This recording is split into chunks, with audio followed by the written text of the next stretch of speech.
Selamat malam pemirsa Catatan Demokrasi. Hari ini kita hadir di tengah-tengah pemberlakuan PPKM.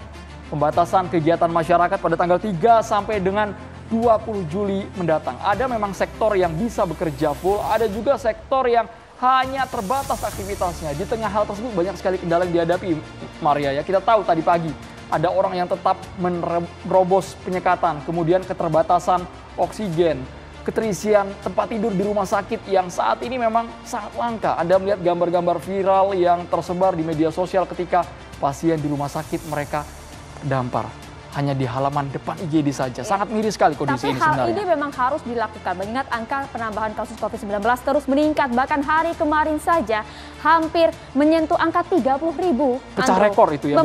Memecahkan rekor yang bahkan menjadikan Indonesia menjadi negara kedua di dunia yang menyumbangkan angka kasus COVID-19 tertinggi, mengalahkan Brasil dan juga Inggris. Hal ini kemudian harus membuat pemerintah mengambil sikap, yaitu tadi menetapkan PPKM darurat, membatasi mobilitas masyarakat. Kalau ada PPKM darurat, apakah efektif meskipun kita belum bisa melihat dalam 5-10 hari ini bisa menekan laju COVID-19? Ya, kita dengarkan dulu bagaimana kemudian pemerintah mengumumkan langsung menetapkan PPKM darurat se-Jawa dan juga Bali yang langsung diumumkan oleh Presiden Joko Widodo. Wajar kalau pemerintah marah karena aturannya sudah jelas, tapi susah Pak, kalau sudah urusan perut ini susah kayaknya. Urusan apapun perut bisa susah. Dilanggar ya. Iya, karena hal ini sebenarnya terjadi tidak hanya di DKI Jakarta, di seluruh daerah. Bahkan kita dengarkan bagaimanakah suara-suara masyarakat terkait dengan PPKM darurat yang sudah berlaku sejak kemarin.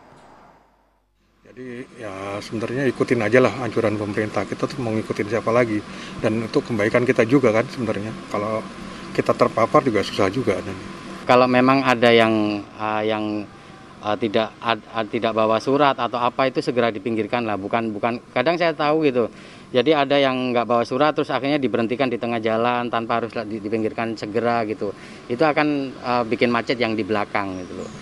Soalnya kan banyak Mbak ya, masyarakat nggak hanya yang kerja di kantor mungkin ya. Soalnya kan ada yang kerja harus di lapangan itu mungkin kan. Ya kita ya gimana lagi Mbak ya, harus yang WFH kan mungkin ya ada yang WFH, dan tapi kan masih banyak juga yang harus kerja ke lapangan turun. Apa adanya yang disampaikan oleh masyarakat. Kita akan bedah lebih dalam bersama dengan sejumlah narasumber. Saya akan mengundang ada sosiolog Pak Musni Umar bisa bergabung bersama kami Bapak di Catatan Demokrasi. Selamat malam Pak Musni. Mari Bapak. Dan juga kita undang pada malam hari ini ada politisi PD Perjuangan, Bang Deddy Sitorus. Selamat malam Bang Deddy, silahkan. Kami bukan hanya melibatkan narasumber di studio, kami juga mengundang narasumber melalui sambungan Zoom yang sudah saat ini terlihat adalah pengamat kebijakan publik, Mas Agus Pambagio. Assalamualaikum, selamat malam Mas Agus. Selamat malam, Andro. Ya, selamat malam Mas Agus, sehat? Malam. Oke, kita juga nanti akan sambungkan melalui sambungan Zoom nanti bersama dengan Arya Sinulinga, juru bicara Menteri BUMN. Kita akan hadirkan nanti, kita tahan dulu. Banyak loh yang udah mention masyarakat ke pemerintah, banyak loh yang mempertanyakan kebijakan, banyak loh Maria ya. Nanti kita tahan dulu karena kita ingin tanyakan sebenarnya kepada Pak Musni. Pak Musni, kalau kita lihat aturan ini PPKM darurat, wah pro kontranya banyak sekali ya. Baik kalau kita lihat di lapangan, tadi kita sudah hadirkan beberapa data-datanya juga. Kalau PPKM darurat kemudian diberlakukan, hal ini pemerintah masyarakat disuruh di rumah saja. Sedangkan banyak sekali yang kemudian harus berjuang, bertarung nyawa untuk bekerja di luar. Siapa yang kemudian harus memberi makan, Pak Musni? Ya, terima kasih. Pertama saya ingin menyampaikan rasa prihatin, rasa sedih. Karena sampai hari ini jumlah medis, tenaga kesehatan itu yang meninggal, ini jumlahnya sudah 647 orang. Iya. Jadi dokter, perawat itu pada meninggal. Dan dokter itu sudah 401 orang yang meninggal. Dan sampai hari ini juga ulama yang meninggal itu 584 orang. Jadi ini luar biasa. Belum lagi yang meninggal dunia ini sampai hari ini tanggal 6 Juli sudah 61.868 orang. Ini yang membuat kita harus sedih, tapi mendoakan pada mereka, mudah-mudahan amal kebaikan mereka diterima oleh Tuhan yang Maha Kuasa. Yang kedua, saya ingin sampaikan, setidaknya ada 3 persoalan besar yang dihadapi pemerintah dan kita semua. Pertama adalah menaklukkan COVID. Betul, itu fokus sekarang ya. Fokus. Pemerintah telah meminta kepada rakyat dan rakyat pada umumnya patuh untuk mengamalkan yang namanya 3M. Memakai masker, menjaga jarak, dan mencuci tangan. Dijalankan. Juga vaksinasi dilakukan secara masif. Ya. Tetapi sampai hari ini kita membaca di media. Dan bahkan tetangga saya, istri dokter, terkena COVID setelah 2 kali divaksinasi. Oke, apa yang ingin Anda sampaikan dari data-data Yang ini? ingin kita sampaikan supaya Kementerian Kesehatan itu mengkaji mengapa ini terjadi. Kalau pemahaman masyarakat kalau sudah disuntik tidak semudah itu untuk terkena COVID. Tapi faktanya banyak yang kemudian sudah divaksinasi mengalami masalah. Tapi kan itu itu yang sudah pertama. berjalan Pak Musni. Ya. Program vaksin berjalan, kemudian Ya, itu yang harus dikaji ulang agar ke depan ini kita tumbuh rasa kepercayaan pentingnya vaksinasi. Itu yang Karena kan pertama. sebenarnya vaksinasi ini tidak kemudian menghentikan penularan, Betul. tapi meminimalisir Ya, betul. keburukan kondisi jika memang kemudian terkena COVID-19. Itu kan yang sudah disosialisasikan selama ini. Ya. Yang kedua yang harus kita lakukan adalah menaklukkan hati rakyat. Ya. Jadi rakyat itu kan adalah pemain utama di dalam upaya kita untuk melawan COVID. Kalau kita tidak bisa menaklukkan hatinya itu akan menjadi masalah. Nah, pertanyaannya sekarang masyarakat apakah sudah ditaklukkan hatinya, sudah taatkah dengan apa yang disampaikan oleh pemerintah?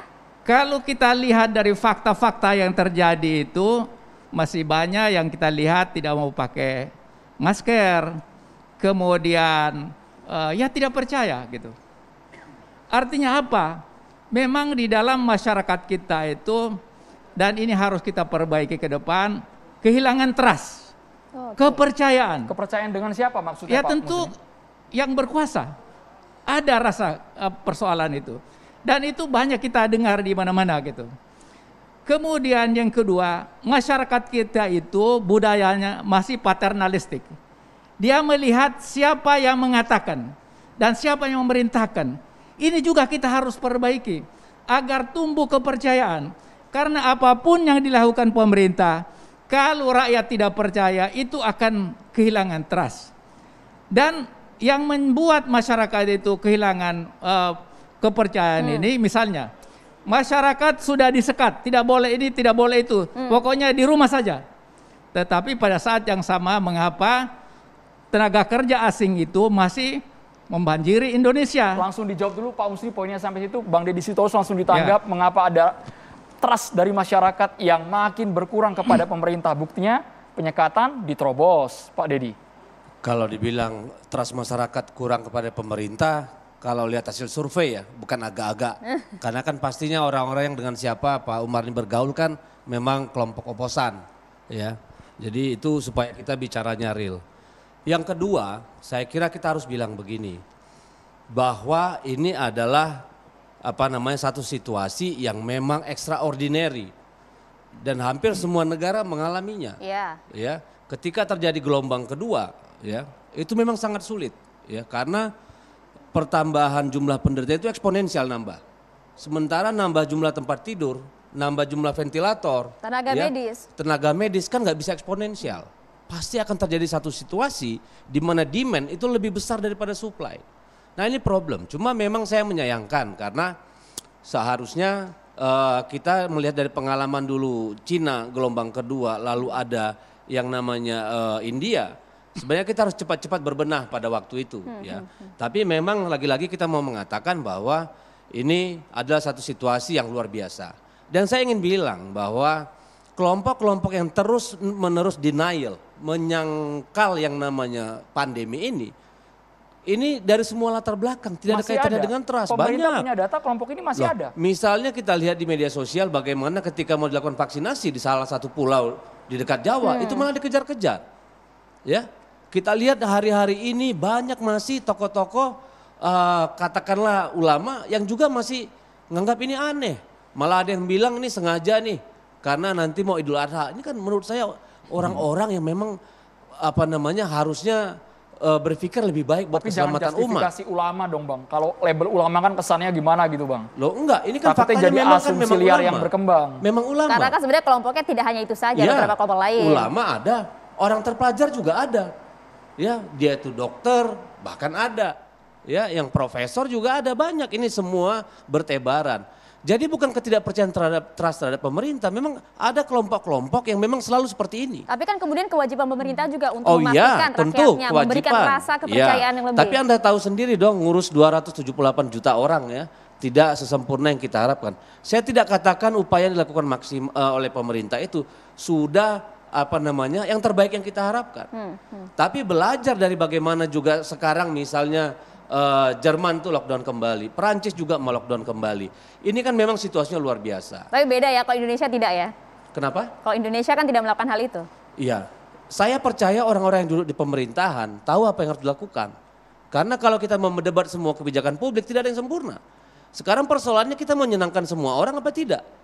Persoalannya kita sekarang adalah bagaimana menyelamatkan rakyat yang sudah terpapar.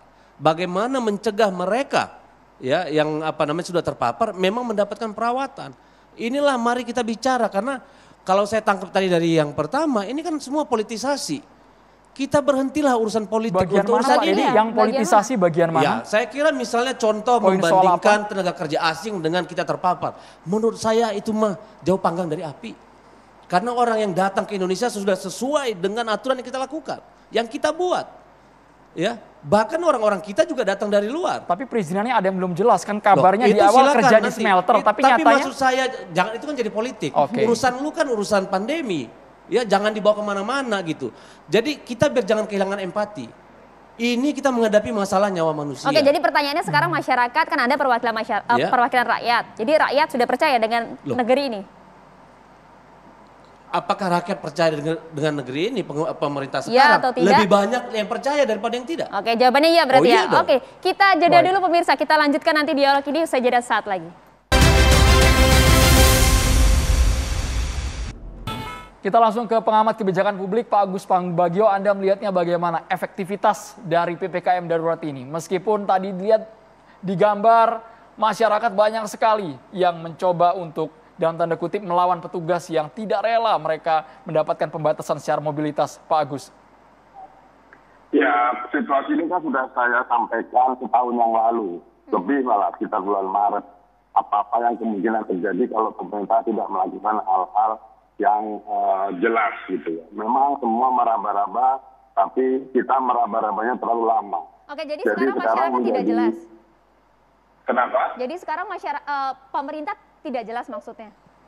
Ya, sekarang kalau kita lihat dari sisi regulasi, peraturannya kan masih sumir, tidak jelas, dan sulit untuk diterapkan sanksinya. Kecuali menggunakan KUHP, pidana perdata begitu. Nah, sekarang posisi sudah seperti ini, saya sudah ingatkan berkali-kali bahwa kita di mana-mana kita harus lockdown, Jawa saja dari dulu, tapi kan ya ini yang terjadi. Jadi sekarang nggak usah kita bicara, tapi sekarang bagaimana menjalankan PPKM yang berganti-berganti, istilahnya membuat pusing masyarakat ini. Sekarang gimana ke depannya?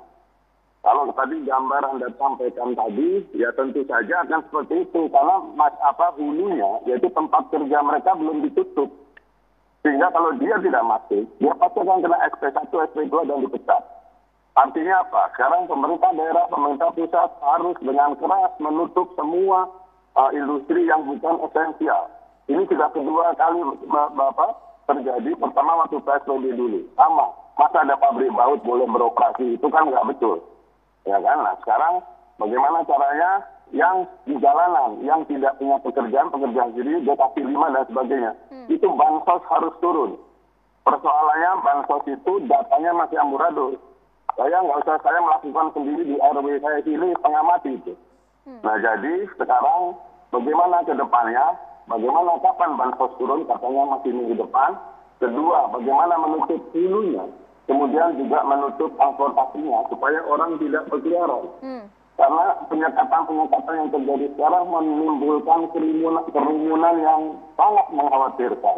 Kasihan aparat di lapangan, karena sumirnya beberapa peraturan yang ada kan bentuknya hanya surat edaran dan instruksi menteri.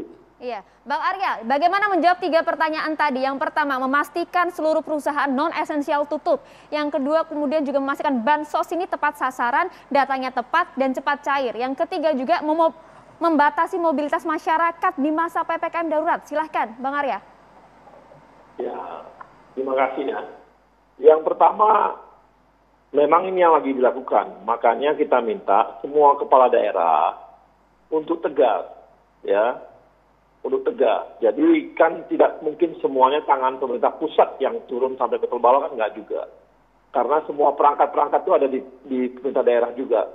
Jadi pembagian tugasnya jelas. Kalau untuk yang menegakkan aturan di perusahaan-perusahaan, kita sudah meminta Pemda-Pemda, gubernur-gubernur, gitu, bupati yang memang sudah masuk dalam PPKM darurat ini untuk tegas dalam melaksanakan PPKM darurat. Jadi harus menutup semua pabrik-pabrik dan perusahaan-perusahaan. Bung Arya, kalau misalnya PP-nya udah bisa digunakan itu. Kalau misalnya kita dengarkan tadi pernyataan dari Pak Anies Baswedan ya, permasalahannya bukan kemudian bagaimana bisa memastikan setiap perusahaan itu tutup. Karena kalau razia pasti akan dilakukan, sidak pasti akan dilakukan, tapi jumlahnya kan cukup banyak. Operasi sidak razia itu kan kemudian tidak bisa menyasar seluruh perusahaan, ratusan perusahaan yang ada di DKI Jakarta. Belum lagi wilayah-wilayah lainnya bahkan lebih besar begitu. Ya, nggak boleh kepala daerah mengatakan nggak mampu. Kalau itu kan dia mengatakan dia nggak mampu. Nggak boleh, dia harus mampu. Dan langsung aja ancam bahwa izinnya akan dicabut kalau langsung ketahuan bahwa dia tidak melakukan penegakan melanggar hukum, langsung cabut izinnya aja. Itu pasti membuat efek jerah bagi perusahaan lain. Diambil aja berapa sampel, diambil 20 perusahaannya, diambil pasti yang lain pasti tutup, nggak akan berani. Jadi nggak boleh kepala daerah mengatakan bahwa dia nggak mampu. Atau kebanyakan perusahaan daerah itu kan artinya dia nyerah. Nggak boleh nyerah gitu loh. Jadi dia harus kerahkan Satpol PP-nya semua gitu. Tapi pertanyaannya sokongan dari pemerintah pusat seperti apa? Karena kesannya jangan sampai ini kucing-kucingan. Tidak disidak mereka beroperasi, ketika disidak mereka hilang. Kan ada perangkat pusat juga, seperti kepolisian kan bisa dampingi mereka. Jadi kan Satpol PP kan bisa berdampingan sama kepolisian. Inilah dukungan dari pemerintah pusat gitu. Karena tangan yang mengetahui izin-izin semua itu kan, apalagi udah otonomi daerah gitu ya. Yang tahu kan semua pemerintah daerah gitu. Pemerintah pusat kan nggak tahu data. Di mana perusahaan kan semua izinnya ada di daerah. Jadi harus tegas. Nggak boleh mengatakan nggak mampu, harus mampu. Bang Arya, ini kan kompleks, bukan hanya mereka yang diizinkan beroperasional, tapi juga ini kan masalah bagaimana menggaji karyawan, nasib hidup karyawan, bagaimana untuk terus berlangsung di tengah PPKM darurat yang sangat ketat ini. Ya, ini resiko harus kita ambil sama-sama. Kita kan mau selamat Indonesia ini, ya harus diambil sama-sama. Resiko bersama-sama. Jadi pemerintah ambil resiko juga, kita juga ambil resiko. Jadi semua pelaku-pelaku bisnis juga mau nggak mau ambil resiko. Ya. Ini harus kita jalankan sama-sama kalau kita mau selamat. Bang Arya. Kalau kita nggak mau selamat nggak bisa. Gitu. Iya. Terus kemudian pertanyaannya sesuai judul kita. Kalau memang masyarakat disuruh di rumah saja, para pengusaha disuruh di rumah saja. Terus siapa yang akan kasih makan, Bang Arya? Ini kan sudah ada programnya. Bansos sudah ada. Bansos tunai ini kan dalam waktu dekat sudah diturunkan oleh pemerintah pusat. Kemudian prakerja pun dijalankan lagi oleh pemerintah pusat. Kemudian diskon listrik pun sudah dilakukan oleh pemerintah pusat. BLT dana desa pun sudah dilakukan oleh pemerintah pusat. Jadi sembako pun itu mencakup 18,8 juta KPM, itu juga disiapkan oleh pemerintah pusat. Sudah disiapkan oleh pemerintah pusat. Kemudian PKH pun sudah disiapkan oleh pemerintah pusat. Jadi bisa dikatakan ini adalah sekarang pelaksananya seperti kata Mas Agus Pambagio tadi, ini minggu depan sudah jalan gitu. Dan kita harap selama beberapa bulan yang kemarin, teman-teman dari Kemensos sudah punya data yang valid ya. Kan mereka kan udah kerja keras juga melakukan pembersihan data. Kan kemarin Ibu Risma juga sudah melakukan pembersihan data terhadap data-data yang ada gitu. Ya, mekanisme pencairannya sudah dipikirkan, Bang Arya, mengenai per RT dapat berapa nominalnya per kepala keluarga, apakah sudah dikalkulasikan secara matang semua itu? Sudah. Boleh disebutkan, Bang Arya? Bansos misalnya 3.000 per bulan diberikan, BLT desa pun begitu. Kemudian juga untuk prakerja juga begitu, dia targetnya 2,8 juta peserta yang nanti naik ke 5,6 juta peserta, itu sudah dilakukan gitu. Jadi angka-angka itu sudah dihitung sama kita lah gitu. Oke. Kan kemarin kita pernah melakukan ini juga gitu. Pak Musni, kalau dilihat tadi sudah dijabarkan minggu depan rencananya bansos dari pemerintah akan turun. Sudah cukupkah hal ini? Targetnya juga sudah tepatkah? Pertama saya ingin apa yang disampaikan Pak Dedi tadi itu, ini bukan politisasi Pak. Di media dengan jelas dikemukakan itu total 46 TKA Cina tiba di Makassar 20 orang belum berizin kerja. Jadi saya ingin mengatakan itu bukan politisasi tapi fakta dan itu kita harus perbaiki Pak. Ya, itu yang saya setuju Pak, tapi nggak ada urusannya sama COVID Pak. Kita bicara COVID. Yang bawa COVID di Indonesia itu siapa? Kan luar Pak. Wah, nanti dulu dong. Iya. Itu datanya dari mana? Dari apa? Dari mana? Yang pertama mengalami COVID luar itu siapa? Yang pertama itu di Wuhan. Dari luar negeri kan? Wuhan, termasuk kemudian orang merembet kita, ke Indonesia. Kan? Ya, kalau soal Wuhan Pak, seluruh dunia Bapak boleh salahkan. Betul, itulah. Bahkan penelitian terakhir itu sudah ditemukan sebelum di Wuhan itu di Amerika. Sudah ditemukan di Eropa. Oleh karena itu kita... Jadi nggak usah debat lah, saya cuma minta kita bicara kemanusiaan deh. Ya, siapa yang tidak bicara kemanusiaan Pak? Itu tadi. Kita bicara kemanusiaan ini justru untuk melindungi bangsa Indonesia. Ya, kan rakyat dicegat, tidak boleh kemana-mana di rumah. Mengapa orang asing datang ke sini? Tapi itu kalau yang sudah ditindak Pak Musni, sudah ditindak itu, oleh pemerintah makanya kita ketika dia tidak berizin. sampaikan ini untuk menjadi perhatian kita bersama, untuk kebaikan kita bersama. Yang kedua saya ingin menyampaikan seperti yang saya katakan tadi, ketiga, menaklukkan dampak PPKM darurat.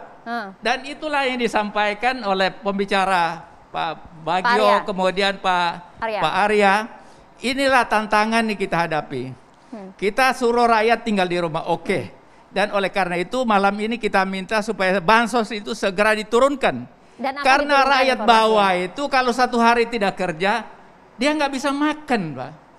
Dampak itu semua kalau orang nggak bisa makan, biasa ngamuk orang. Keluarganya runtuh, kemudian bisa terjadi penjarahan di mana-mana, bisa hal-hal yang kita tidak ingin terjadi. Dan ini kita nggak mau. Nominal kan jelas tadi Pak Musni, 300.000 per kepala keluarga. Itulah yang kita sampaikan ini. Jangan sampai hanya disampaikan dalam pernyataan, tapi tidak segera turun, Pak. Agar rakyat itu tenang, Pak. Pak Musni, pertanyaannya kemudian tadi bansos dari 300.000 masyarakat itu kan kemudian sudah ada bagian-bagian, sudah ada kelompok-kelompoknya, masyarakat miskin yang kemudian tidak mampu. Nah, bagaimana pertanyaannya kemudian bagaimana dengan masyarakat rentan yang kita lihat datanya ratusan ribu yang sudah di PHK, yang sebenarnya mereka tidak masuk dalam daftar bansos itu? Nah, inilah tantangan yang kita hadapi. Kalau kita bicara orang miskin di Indonesia, memang itu sekitar 29 juta. Itu data, tapi batas garis kemiskinan yang dipakai oleh BPS itu hanya sekitar 14.000. Siapa yang bisa hidup dengan 14.000, 50.000 aja per hari nggak cukup, Pak. Jadi jumlah orang miskin itu banyak dan inilah tantangan yang harus diatasi. Bagaimana mengatasinya? Inilah yang diharapkan kerjasama semuanya, kolaborasi untuk mengatasi masalah sosial. Tidak bisa sepenuhnya diserahkan pada pemerintah karena kemampuan pemerintah terbatas. Coba, kan dirubah namanya dari lockdown itu, dari PPBS itu pembatasan sosial berskala besar menjadi mikro, kemudian PPKM darurat. Itu apa yang difahami rakyat? Karena keterbatasan pemerintah tidak bisa memberi jaminan kehidupan pada rakyat itu sendiri, maka diberlakukan yang seperti ini. Ini tantangan yang kita harus hadapi. Bagaimana caranya? Adalah mengerahkan seluruh potensi negeri ini. Ya misalnya yang lagi ribut sekarang ini, Wapres. Mengapa tidak digunakan? Beliau punya potensi, mempunyai pendukung yang banyak. Kalau beliau ngomong, diberi kepercayaan, pasti dia bicara pada masyarakat. Dan itu diperlukan, Pak. Dalam suasana yang seperti sekarang ini, tidak bisa kita tidak memberi kepercayaan sama Wapres. Berarti kembali lagi ke trust masyarakat tadi. Trust ini untuk membangun trust Pak Agus agar Pambagio, kita bisa selamat. Baik, Pak Agus Pambagio, kan ini juga butuh kejelasan. Meskipun istilahnya terus berganti, yang terakhir PPKM darurat, tapi masyarakat juga membutuhkan yang namanya bansos dengan nominal yang tadi sudah disebutkan oleh Bang Arya Sinulinga. Pak Agus, sudah tepatkah ini semua, Pak Agus? Begini, ada dua hal. Satu, bansos untuk masyarakat miskin, lalu bagaimana masyarakat yang di jalan, yang dia jualan untuk hidup, itu harus dipikirkan. Yang paling utama dari yang selalu saya ingatkan sejak beberapa puluh tahun yang lalu adalah soal data. Data kita masih amburadul, saya tidak percaya katanya tadi sudah ada, belum. Kenapa? Saya mengurus sendiri, mendampingi Pak RW di tempat saya. itu data bansos tahun 2015 yang dipakai. Padahal sudah kita verifikasi kemarin dan sudah masuk sampai Desember, dananya sesuai dengan orang miskin di wilayah RW kami. Tapi begitu Januari, datanya berubah lagi ke 2015. Nah, saya sedang mencermati ini, melihat besok seperti apa datanya. Kalau datanya masih dipakai, bukan yang real time, tapi 2015, berarti seluruh data bansos itu ngaco. Nah, ini yang perlu diwaspadai bersama, karena belum nanti ada yang dikorupsi, kan? Nah, jadi bagaimana masyarakat ini tertolong? Saya selalu katakan dulu pada awal tahun lalu, kasih saja uang 50.000 per hari, orang di Pulau Jawa, katakan berapa? 160 juta, kali 30 hari, segala macam, per bulan 30 T. 30, katakan 50 T. 2 bulan sudah 100, sudah itu saja. Pasti nanti kita bisa cari datanya yang baik untuk tracing, uji testingnya, kemudian vaksin, dan seterusnya. Karena seluruh negara yang sekarang sudah berhasil, mereka mulai dengan lockdown dengan model betul. Malaysia belum dibebaskan, tapi sebentar lagi dia bebaskan.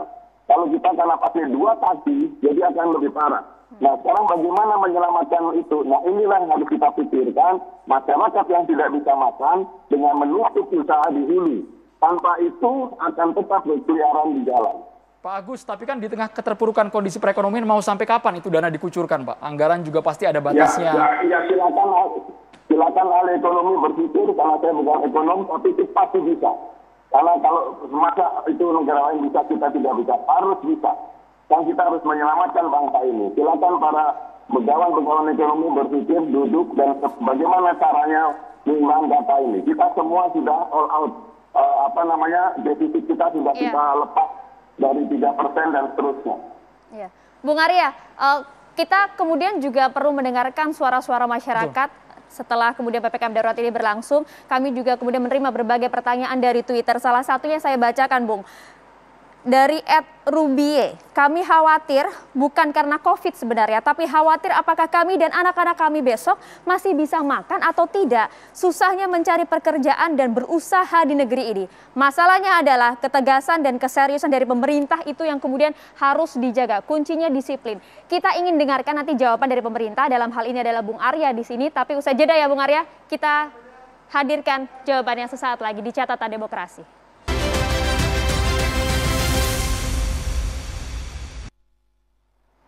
Pertanyaan makin banyak masuk di Twitter Catatan Demokrasi. Tadi Ayat juga sudah bertanya. Ini ada pertanyaan lagi yang satu nada ya, Maria. Serupa, ini ya? dari Ferni Erdina. Bagaimana nasib kami yang dirumahkan atau di PHK? Bansos nggak akan cukup.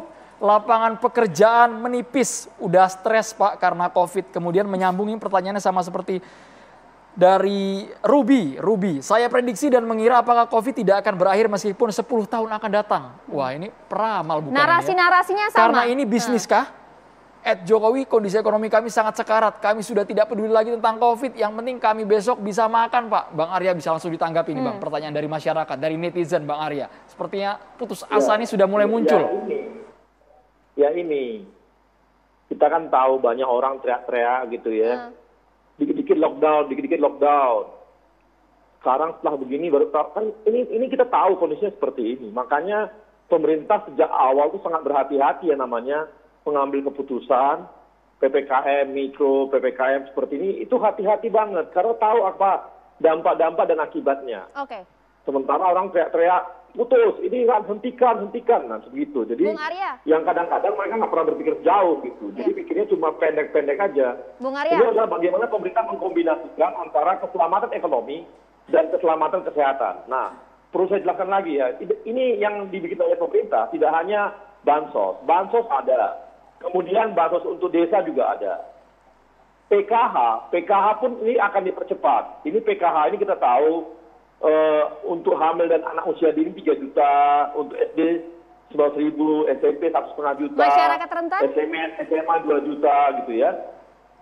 Kemudian itu PKH. Kemudian juga ada namanya percepatan penyaluran kartu sembako. Ini dipercepat awal Juli, dipercepat semua oleh pemerintah. Itu 2.000 per bulan. Ini adalah untuk masyarakat miskin semua nih. Kemudian, tadi kan Bang Agus mengatakan, ini untuk yang warung-warung dan sebagainya bagaimana? Ini ada alokasi untuk usaha mikro, itu ada indeks bantuannya 1,2 juta rupiah yang juga disiapkan oleh pemerintah. Ini sudah disiapkan juga programnya dan ini akan jalan. Kemudian untuk orang yang pengangguran ataupun yang tiba-tiba di PHK kemarin, ini ada namanya program prakerja dan ini disiapkan oleh pemerintah untuk yang pengangguran tadi. Jadi program prakerja ini juga akan cair bulan ini. Itu real, ya. Bulan ini dikerjakan semua itu. Nah, kemudian untuk pengusaha itu juga banyak diberikan insentif ya. Mulai dari pengurangan angsuran per bulan PPh pasal 25, penurunan tarif PPh badan gitu ya, insentif biaya masuk gitu, PPh final ditanggung oleh pemerintah untuk UMKM dan lain sebagainya. Ini kan kita dorong juga. Kemudian untuk karyawan dan pegawai itu adalah PPh 21 insentifnya dikasih untuk karyawan. Jadi sebenarnya ada beberapa program yang disiapkan oleh pemerintah dan ini udah mulai jalan prosesnya gitu. Dan ini udah ada percepatan-percepatan dilakukan oleh pemerintah. Mudah-mudahan dalam seminggu 2 minggu ke depan udah jalan semua nih. Jadi ini bukan hanya wacana tapi akan segera direalisasikan. Mereka semua akan dapat dijamin ya, Bang Arya ya. Ada anggarannya untuk itu gitu. Oke, jadi bukan wacana. Oke, ada anggaran untuk itu. Kita juga ingin tanya, Mas Agus, ini ada pertanyaan yang juga masuk di Twitter kami @catatandemokrasi. Ini ada pertanyaan dari @justice50. Katanya, coba googling deh jumlah keluarga atau kakak Indonesia ternyata hanya 87 juta saja. Kalau tiap kakak diberi insentif 1 juta, artinya dibutuhkan 87 triliun. Untuk lockdown, ongkosnya ada 87 triliun. Sangat mungkin dilakukan katanya daripada bangsa ini kemudian harus kehilangan ribuan triliun dengan hasil yang gagal total. Informasinya kan selama ini kita sudah menghabiskan ada lebih dari 1.000 triliun, begitu Mas Agus? Iya, itu yang saya katakan di awal dulu ya, kembali. Bahwa kita hanya perlu, waktu itu kalau tidak salah tadi menghitung 1.500 triliun. Untuk selama berapa, untuk setahun atau 6 bulan saya agak lupa. Tapi itu kan tidak dijalankan karena tadi pakai dua kaki, ekonomi dan COVID. Di negara yang sekarang sudah sampai fase 2 atau mau ketiga, itu tidak meledaknya tidak tinggi karena sudah terlokalisir. Nah kita ini enggak. Ini yang saya khawatirkan, saya hanya berdoa semoga tidak sampai 50.000 per hari. Ya, jadi sekarang ini tadi yang Arya sampaikan itu betul ada, tetapi sekali lagi yang terima itu kebanyakan bukan yang harusnya menerima. Di RW saya yang terima itu punya mobil, bahkan rumahnya ada swimming pool. Itu terima 300.000, artinya apa? Datanya ini belum betul. Ini yang saya concern. Waktu itu saya sudah ingatkan, akhirnya kan muncullah korupsi di Bansos. Ini sudah saya ingatkan lagi, hati-hati. Ya, hati-hati. Kita semua harus sadar semua bahwa kita harus menyelamatkan bangsa ini. Jangan ada kepikiran macam-macam. Mau jual tabung oksigen kayak, mau jual vaksin kayak, mau jual apa, jangan. Please, tolong jangan semuanya. Mari kita sama-sama, karena ini sudah sangat gawat. Saya tidak tahu lagi akan berapa lagi dana, kalau nggak salah tahun ini dianggarkan 600 triliun, kalau saya tidak salah. Itu cukup tidak. Ya. Jadi ini sudah titik darah penghabisan, tolong semuanya siap. Dan juga peraturannya, tolong dicermati bahwa peraturannya itu tidak bisa untuk lakukan langkah hukum kecuali pakai KUHP, silahkan pakai ya, karena itu yang ada, tetapi tetap harus tertib. Jangan, tadi saya lihat di video salah satunya disekat harus ada mobil pakai kode belakangnya RF, itu boleh lewat, itu sangat tidak adil dan mengganggu masyarakat. Tolong semua level mobil apapun disekat kembali ya, jangan dapat keistimewaan apa. Karena semua pejabat sampai rakyat tahu kita sedang emergency. Tidak ada lagi keistimewaan di jalan. Itu dari saya. Baik, Pak Agus. Kita langsung ke Bang Deddy Sitorus. Ini ada pertanyaan juga dari Mr. Right Pomit. Dengar kalimat bahwa TKA masuk ke Indonesia hanya masalah politik, kok berat banget rasanya ya. Bagi saya itu lebih ke masalah nurani kami, Pak. Semoga anak cucu Bapak tidak pernah berada di posisi kami ya, Pak. Ini pertanyaan dari masyarakat, Bang Deddy. Ya, silakan saja berpendapat begitu.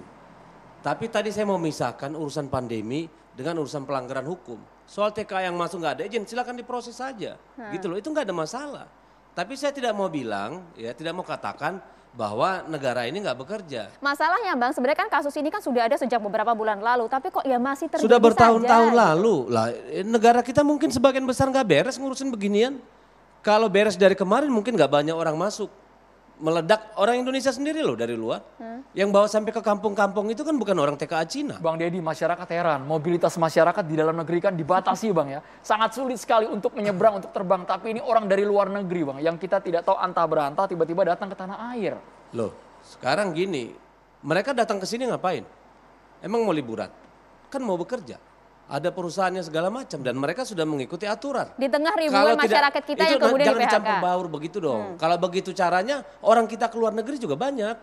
Gitu loh. Jadi ini yang saya maksud dipolitisasi. Ini kan pertanyaan masyarakat seperti itu Bang. Nah biar saya jelaskan sekarang gitu loh. Silakan. Jadi ini kan satu proses yang kita nggak bisa hindari. Orang Indonesia ada yang keluar negeri. Ada yang kembali dari luar negeri. Ya kan? Orang yang investasi di sini juga ada yang kerja. Ada yang datang kemari. Masa kita tutup semua kecuali memang kita lockdown. Dan itu ada aturannya. Kalau ada pelanggaran ya ditindak aja gitu loh. Tapi bukan berarti pemerintah merestui itu. Karena aturan sudah dibuat untuk itu. Saya kira itu yang pertama. Yang kedua, saya mau bilang begini. Daripada kita ribut terus menerus soal bansos. Ya, soal ini itu, soal makan. Saya begini, undang-undang kita sudah jelas ya. Itu undang-undang nomor 24 tahun 2007 tentang penanggulangan bencana. In case orang ada nggak makan karena lockdown, ayo lapor. Saya kira negara bertanggung jawab dan akan hadir untuk itu. Tapi kan masalahnya sekarang bukan lockdown Bang. Kalaupun tidak lockdown, kalau ada orang kelaparan sekarang lapor ke pemerintah, masa ke pemerintah lari? Kita punya dana bansos kok. Ya, ini kan sudah bencana. Tapi bukan itu persoalannya, mari kita lihat secara whole. Kalau saya berpikir, ya kenapa tidak diambil oleh lockdown? Lockdown itu sebagai sebuah kebijakan, karena memang tidak efektif. Tidak 100% efektif. Lihat Jerman, seperti yang dikatakan oleh Bung Agus tadi. Jerman itu dari awal pandemi semua yang usaha dikasih uang suruh di rumah. Sekarang lockdown lagi. Ya, jadi ini problem-problem yang sangat problematik. Beda antara kita melihat dari luar dan hanya ngomong dengan orang yang harus mengambil kebijakan tentang ini. Dan saya kira pemerintah di sini sudah memikirkan yang terbaik. Tapi jangan walaupun sampai tidak tepat sempurna. sasaran Bang Deddy. Tadi Kenapa? Pak Agus mengatakan masa yang ada kolam renang mobilnya ada kok Itulah dapat problem bansos. kita dari dulu. Kita temui di lapangan. Dan Bu Risma kemarin itu sudah ngomong sekian juta dana itu, data itu tidak jelas. Memang itu problem kita dari dulu. Ambil kata UMKM aja. Antara Dinas Perindustrian, Departemen Perindustrian, Kementerian Perindustrian, Kementerian UMKM, Kementerian Perdagangan itu beda-beda semua. Perbankan beda. Karena selama ini problem kita sebagai bangsa, database kita itu nggak jelas. Tidak hanya soal rakyat miskin, soal yang lain-lain. Masa nggak ada perubahan Bang hingga saat ini? Loh, ya mengubah sesuatu itu kan tidak mudah. Ambil katalah soal penerima bansos ini. Ya, yang harusnya benar-benar yang berhak dapat. Tapi apa yang terjadi? Sampai di bawah orang yang mendata dia pilih keluarganya. Sampai kepala desa begitu. Sampai ke camat nanti begitu. Terus sampai bupati lihat daerahnya. Ini problem sistemik semua, bukan problem hanya di pemerintah. Di pemerintah pusat, ini problem kita semua kok. Jadi nggak usah cari menyalahkan di situ. Tapi saya pikir ke depan memang harus diperbaiki. Nah yang paling penting kalau menurut saya, daripada soal makan, karena soal makan itu mudah. Saya lebih berpikir kita bertarung, berjuang supaya yang belum kena ini supaya tidak kena. Maka pemerintah harusnya kalau menurut saya, mereka yang belum terkena, yang tidak mampu, itu dikasih obat, suplemen, masker dan segala macam itu dibagi. Dibagi semua sampai orang pakai. Ya. Jadi orang nggak kena dulu Pak. Udah kena baru kita keluar biaya yang lebih besar untuk ngobatin dia. Sekarang obat juga terbatas Bang. Stok Kan masker juga makanya, kan. Itu program-program yang kami sangat berharap itu digelontorkan oleh pemerintah Bang. Ke depan harus ke sana. Dan pemerintah kan harus memikirkan soal itu. Ya. Karena urusan perut lebih mudah. Tapi apakah orang cukup dengan perut? Lebih mudah Bang, masalahnya seperti apa? Karena tadi banyak yang teriak-teriak kita bisa putus bikin asa. di RT misalnya dapur umum. Nggak ada masalah di mana ada orang kelaparan. Tapi problem kita kan lebih dari sekedar makan. Dananya ini loh Bang, anggarannya Bang. Anggaran saya kira kalau untuk keselamatan rakyat, anggaran bisa saja kok. Bisa aja ya bisa dong. Karena itu tugas konstitusi, tugas negara melindungi rakyat. Itu enggak persoalan saya kira. Bang Tapi Deddy, apakah kita sudah sampai ke sana? Menyambung pertanyaan ini banyak sekali pertanyaan Bang. Kita terus tampung ini pertanyaan dari Deden Abdurrahman. Masyarakat bawah taat saja jika pemerintah mampu memberikan contoh yang baik. Prokes jangan pilih-pilih, yang berduit dipermudah, yang kantong kering ditindas. Bang Deddy langsung ditanggapi. Loh apakah itu terjadi di seluruh Indonesia atau kasuistik? Kayak misalnya tadi yang Bung Agus bilang ada pakai RFV terus jalan loh. Itu kan esensial. Mungkin dia polisi. Ya, atau dia tugas yang lain kan kita nggak tahu. Ya, dan itu kasuistik. Dan saya sepakat bahwa memang Tidak ada, sepanjang orang yang keluar itu tidak untuk kebutuhan bekerja yang esensial, memang tidak boleh, harus diperlakukan sama. Tapi kan saya tidak bisa bilang dari satu kasus lalu berlaku secara general bahwa seluruhnya seperti itu. Kalau misalnya kita lihat juga pertanyaan yang masuk ke Twitter kami macam-macam sekali. Ada juga yang kemudian untuk Pak Musni. Dari @manogisi katanya, saya pengen nanya sama Dek Musni Umar. Wah ini kayak kakaknya Pak Musni nampaknya ya. Soal sidak ke perusahaan-perusahaan yang dilakukan oleh Gubernur DKI Jakarta, salah satunya kan tadi pagi Pak Musni ya. Apakah itu lebih bermanfaat daripada program pemerintah pusat yang memberi berbagai bantuan kepada rakyat? Ini nanyanya ke Pak Musni. Ya jadi gini, kan kebijakan pemerintah itu tadi Pak Dedi mengatakan itu bukan lockdown, PPKM darurat. Jadi tidak boleh ada perusahaan yang beroperasi yang bukan esensial. Ini masalah kesehatan berarti. Ini masalah yang harus dilakukan dalam rangka menghabisi, kalau kita katakan menghabisi COVID ini sendiri. Kita kan lawan COVID ini sendiri. Kalau orang masih kesana kemari, apalagi dari Bekasi, dari mana-mana itu datang ke Jakarta untuk bekerja, itu kan tidak akan bisa menyelesaikan masalah COVID itu. Maka diperintahkanlah perusahaan-perusahaan itu harus tutup kecuali yang esensial tadi. Ini kan satu kebijakan pemerintah pusat yang harus dijalankan tiap daerah. Tapi masalah yang ingin saya sampaikan tadi, bagi rakyat jelata itu, rakyat kecil, wong cilik itu, makan adalah sesuatu yang sangat penting. Tadi kalau kata Bang Dedi gampang urusan makan. Itu gampang, nggak bisa. Kita mengatakan gampang, faktanya itu banyak orang kelaparan itu. Hanya orang Indonesia itu memang tidak bisa dia serta-merta mengatakan dia lapar apa semua.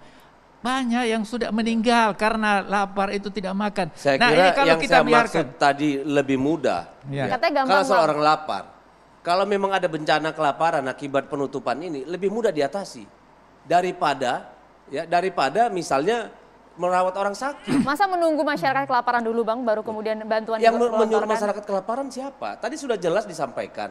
Pemerintah punya berbagai macam skema untuk itu. Pak Musni, skema itu sudah kan ada. sudah dibuat. Kita Dilanjutkan tunggu, dulu ke Pak kita Musni. awasi apakah berjalan kan gitu. Nah, jadi masalah bansos itu sendiri saya pengalaman. Saya sendiri diberikan bansos. Jadi saya juga aneh, Pak. Padahal banyak yang saya membutuhkan. Akhirnya bansos yang saya peroleh itu saya kasih mahasiswa saya yang dari daerah yang kesulitan. Dan kemudian banyak lagi tempat lain. Kami juga dapat. Jadi memang betul yang sampaikan Pak Agus tadi ini. Masalah data mana orang miskin, mana orang tidak miskin itu tidak jelas. Dan saya kira disinilah pentingnya pemerintahan mengatasi masalah ini. Kita sudah dengar dari Ibu Risma memperbaiki, kita apresiasi dan kita harapkan ini bisa dilakukan dengan sebaik-baiknya. Kita akan melihat pada saat diluncurkan bansos dan segala instrumen yang disebutkan tadi untuk menolong rakyat jelata itu, kita akan lihat efektivitasnya. Mudah-mudahan. Ya, Pak Musni ya. Baik, Bang Arya Sinulinga, ini pertanyaan langsung mention nama ke Anda dari Wisnu Widayat. Serius nanya ke Bung Arya, akses kedatangan WNA apa benar ditutup total? Seakan percuma sih jika PPKM darurat hanya berlaku ke warga lokal, terkesan tidak adil juga. Lalu apa tidak ada rencana mengikuti Singapura yang memilih berdampingan dengan sang virus? Ini pertanyaan dari Wisnu. Bang Arya dijawab sesaat lagi hanya di Catatan Demokrasi. Pemirsa, kita akan segera kembali.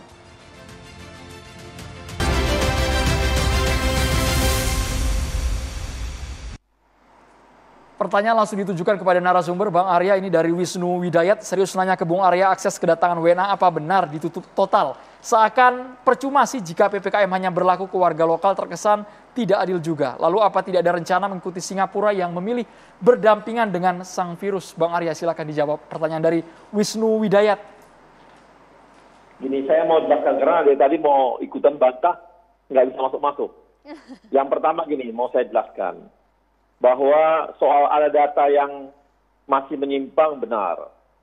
Temuan BPK pun mengatakan demikian. Tapi mayoritas terbesar masih dapat oleh masyarakat yang memang membutuhkannya. Jadi itu mayoritas terbesar. Jadi soal ada penyimpangan seperti kata tadi Bang Agus dan lainnya itu memang benar, masih ada. Tapi mayoritas diterima oleh yang membutuhkan. Jadi bisa dikatakan data yang ada walaupun agak kotor tapi masih esensinya masih dapat. Karena jelas di BPK itu jelas ya, atas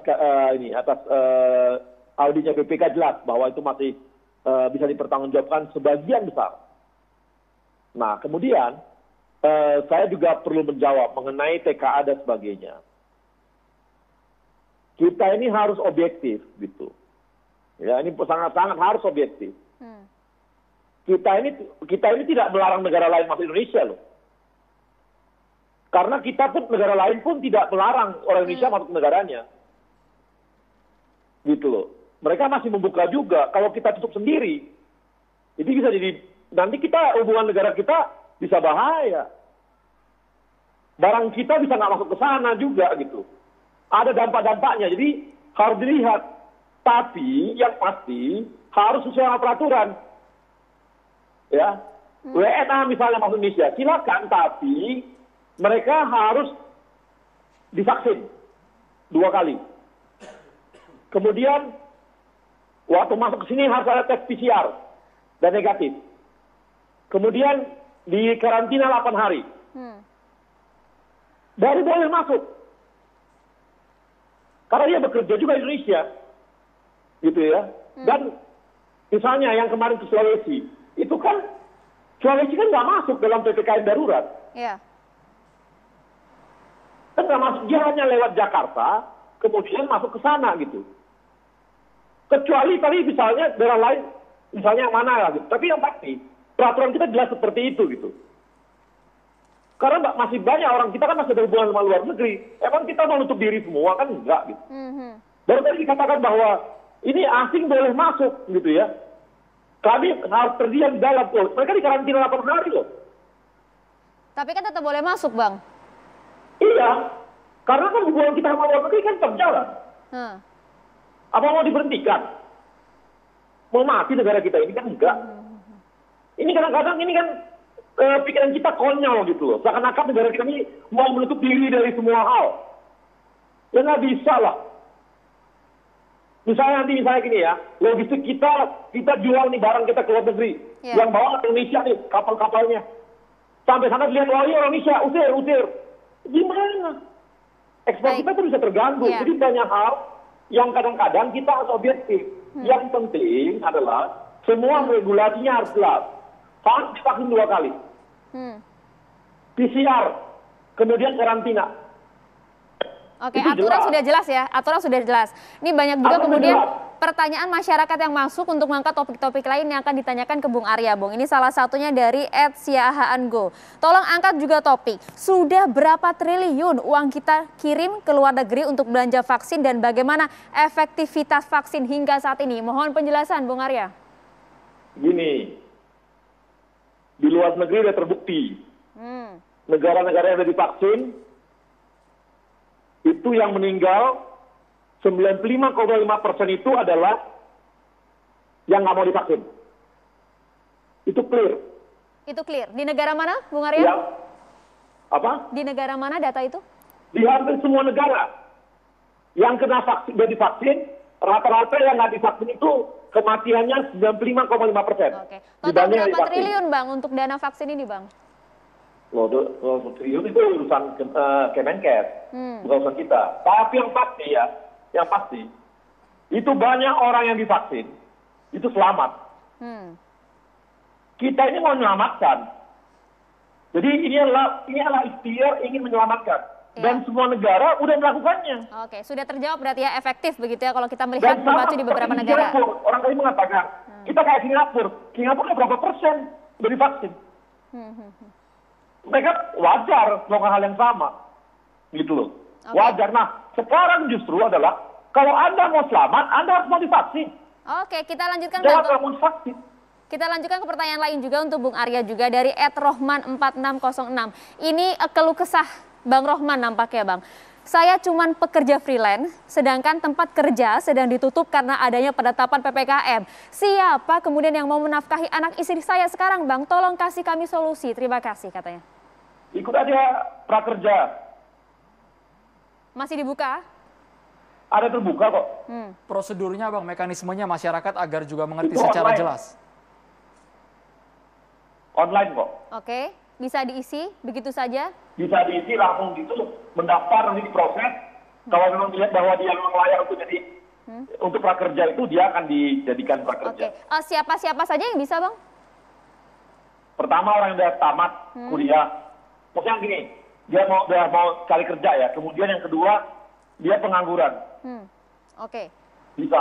Bisa Baik. semua. Kita ke Pak Musni Umar, ini jelas semua Pak aturan kalau ada TKA, kemudian semua harus sudah karantina, mereka harus divaksin, semua sudah jelas tadi Bang Arya mengatakan, Pak Musni. Ya tentu yang disampaikan Bung Arya tadi itu bisa dijalankan. Harapan masyarakat itu satu saja, dijalankan dengan konsisten. Dalam praktek di masyarakat itu apa yang dikatakan dengan perbuatan itu nggak sesuai. Yang nggak sesuai apanya? Iya, yang dikatakan banyak dikatakan itu dalam praktek itu tidak dijalankan seperti yang dikatakan. Itu tantangan yang kita hadapi, yang harus kita perbaiki. Tapi yang ingin saya sampaikan, semua yang disampaikan Bung Arya itu baik. Tetapi yang kita harapkan dan masyarakat harapkan itu bisa dijalankan agar masyarakat mendapatkan ketenangan. Persoalan yang dihadapi masyarakat itu kan dampak dari PPKM darurat ini akan menyeret mereka kehidupan yang susah. Kehilangan pekerjaan, kemudian kemiskinan, mereka derita, kemudian pecah keluarga dan lain sebagainya. Meskipun sudah digelontorkan bantuan ya. tadi Pak Musni. Nah, itulah yang kita harapkan, bantuan itu bisa diterima dengan baik dan bisa didayagunakan untuk mempertahankan kondisi yang ada dengan harapan dalam waktu yang tidak lama ini COVID bisa selesai. Iya.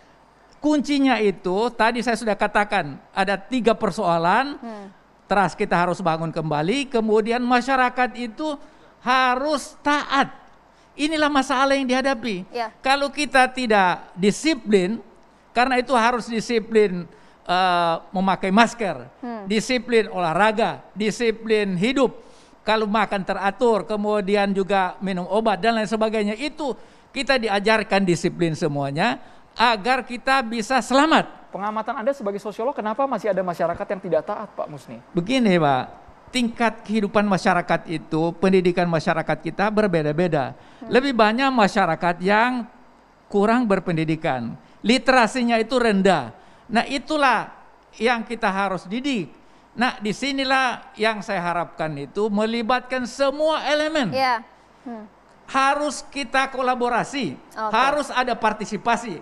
Karena itu saya katakan tadi, Wapres itu wajib didayagunakan. Jangan, bahkan dia punya otoritas untuk memperbaiki, ikut berperan. Ini sekarang saya baca di media tadi, mau dimundurkan apa semua. Berhentilah kita mengatakan yang seperti itu. Saya juga ingin mengatakan, itu buzzer itu sendiri berhenti untuk menjelekkan siapapun. Kita harus menyelamatkan negeri ini. Dengan cara tadi kolaborasi. Yang merusak demokrasi itu buzzer. Kritik itu kita perlukan, Pak. Kenapa? Supaya pemerintah juga sadar. Baik, kritik dan juga masukan. Ya, masukan banyak ya, Maria, masukan. Ya, saya juga harapkan DPR itu jangan diam. Iya. Mesti DPR, bicara. Bang Deddy di sini. Mesti bicara. Bang Deddy di sini. Membela rakyat, memberi keadilan Bang Deddy, dan maaf sebagainya. sebentar. Ada agar pertanyaan kita juga itu masuk, bisa Bang. tenang. Ya, Ada mungkin bisa pertanyaan lihat juga statement saya setiap hari di media ya. Karena saya terus bersuara soal ini. Iya, Bang Deddy. Tapi saya mau bilang begini dulu, yang paling penting nih. Ini Jakarta jadi benchmark. Ya, menjadi benchmark. Ini ibu kota negara. Itu yang pertama. Yang kedua, penyumbang tertular tertinggi itu Jakarta. Lebih dari setengah jumlah yang tertular harian. Kita ini udah rekor gitu. Nah, kalau menurut saya ini, penyekatan seperti yang sekarang ini harus diimbangi. Disinilah kita perlu kerjasama semua pihak. Kalau tidak dimulai dari RT, dari kelurahan, dari pemukiman, usaha mencegah orang keluar dari yang untuk hal-hal yang tidak penting, ini nggak akan pernah bisa berhasil dengan baik. Karena apa? Di luar daerah-daerah bisnis, di pemukiman-pemukiman, di kampung-kampung, di kelurahan, itu masih seperti aktivitas biasa. Karena memang... Jadi saya berharap, ini kan Jakarta ini misalnya ada 30.687 RT. Ini sekarang udah benar-benar kerja nggak? Udah benar-benar melihat nggak? Karena mereka juga mendapat anggaran kalau operasional. Kalau sudah menyangkut RT ini ada pertanyaan dari warga, Bang Deddy Sitorus bilang sama Abang Deddy Sitorus, kalau nggak makan mau imun dari mana? Dijawab sesaat lagi Bang Deddy. Kita akan kembali di Catatan Demokrasi, pemirsa, tetaplah bersama kami.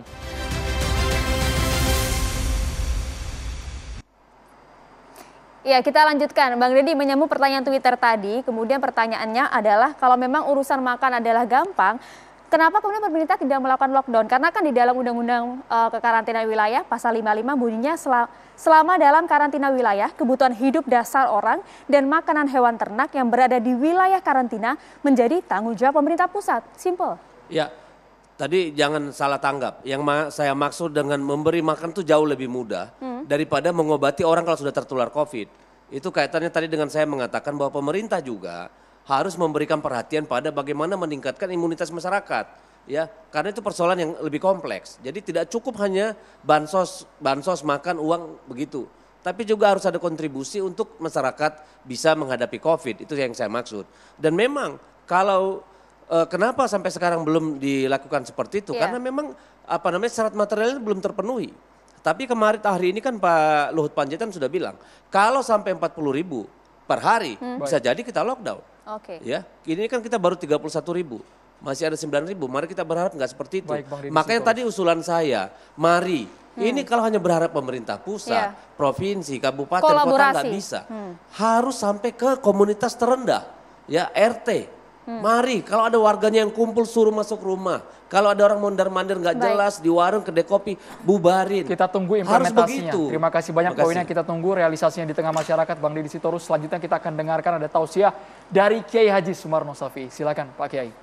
Assalamualaikum warahmatullahi wabarakatuh. Waalaikumsalam warahmatullahi Bismillah walhamdulillah wal khairu wa syarru masyiatillah. Summa salatu wassalamu ala rasulillah Sayyidina Muhammad bin Abdullah wa ala ali wa sahabi wa ansari wa junudi wa man tabi'ahu huda ila yaumil qiyamah. Para pemirsa yang budiman dan sama dimuliakan Allah, alhamdulillah setelah kita mendengarkan perdebatan yang panjang luar biasa di tengah-tengah situasi yang seperti ini, tidak ada satu lain bangsa kita hari ini adalah sebagaimana peringatan Allah dalam Al-Qur'an. Saya ambil secara kesimpulan yang singkat, ada 3S. Yang pertama, kita harus sadar akan bahaya, sadar akan pandemi, dan kesadaran harus kita bangun dari atas sampai ke bawah. Bukan saja rakyat yang suruh sadar, tapi penguasa, pemangku kebijakan pun harus sadar dengan tanggung jawabnya. Rakyat boleh tidak keluar, asalkan dijamin kehidupannya. Jangan mereka sudah terkekang, setelah teriak baru diturunkan makanan. Ini yang terus saya ingatkan. Marilah sedia payung sebelum hujan. Jangan rakyat sudah berteriak, terjadi antrian di jalan, baru bansos akan turun. Yang lebih berbahaya lagi hari ini adalah maling-maling bansos siap akan menerkam duit yang diturunkan oleh pemerintah. Yang ini harus kita kawal. Jangan lagi terulang 2-3 kali bangsa ini menderita. Akibat bangsa ini menderita bukan karena penjajah dari luar, tapi bangsa kita sendiri yang menggeruk kekayaan orang-orang susah. Yang kedua, saudara-saudara, Allah peringatkan dalam Al-Quran, Innallaha ma'as sabirin. Allah ini bersama orang yang sabar. Kita harus sabar menghadapi situasi ini. Jangan terbawa dengan situasi yang emosi, sehingga akhirnya pun melahirkan nanti kebijakan yang emosi. Kita sabar menghadapi situasi yang seperti ini. Rakyat sabar. Kita diuji oleh Allah dengan ujian yang paling terberat hari ini. Bukan ujian apa-apa. Bukan ujian dengan senjata, tapi ujian menghadapi lapar. Ramadan mengajarkan kita berpuasa. Hari ini kita anggap kita berlatih lagi berpuasa. Puasa apa? Ini puasa bermasker. Sekarang saatnya kita diam berbicara. Mari kita berdialog hati kita kepada Allah. La haula wa la quwata illa billahil aliyil azim. Tidak ada satu upaya dan kuasaan kita. Karena situasi ini dan kondisi ini adalah pencipta jagat semesta. Allah Subhanahu wa ta'ala yang mengirimkan kepada kita. Mari kita rundukkan hati kita. Yang ketiga adalah bagaimana caranya, yakni adalah wasta'inu bisabri wassalah innallaha masabirin. Memohon kepada Allah dengan berdoa, salat tengah malam, memohon kepada Allah ampunannya. Tidak lain dan tidak bukan Allah tegur kita hari ini karena Allah sayang kepada kita. Mudah-mudahan saudara-saudara para pemirsa, peristiwa ini dan kejadian ini menjadi teguran buat kita. Kita lunakkan hati kita, banyaklah istighfar kepada Allah Subhanahu wa taala. Assalamualaikum warahmatullahi wabarakatuh. Waalaikumsalam warahmatullahi wabarakatuh. Terima kasih banyak Pak Kiai Haji Sumarno Shafi'i sudah menutup perjumpaan kita di Catatan Demokrasi malam hari ini. Pak Musli Umar, Pak Deddy Sitorus, terima kasih sebelumnya ada di Zoom ya. Ada juga tadi Bang Arya Sinulinga dan juga Pak Agus Pambagio, terima kasih atas waktunya malam hari ini. Kita berjumpa lagi pemirsa di Catatan Demokrasi minggu depan. Saya Maria Segaf. Dan saya Andromeda Merkuri. Kita terus ingatkan untuk patuhi protokol kesehatan, dukung program vaksinasi di tengah PPKM darurat ini. Terima kasih, selamat malam. Sampai jumpa.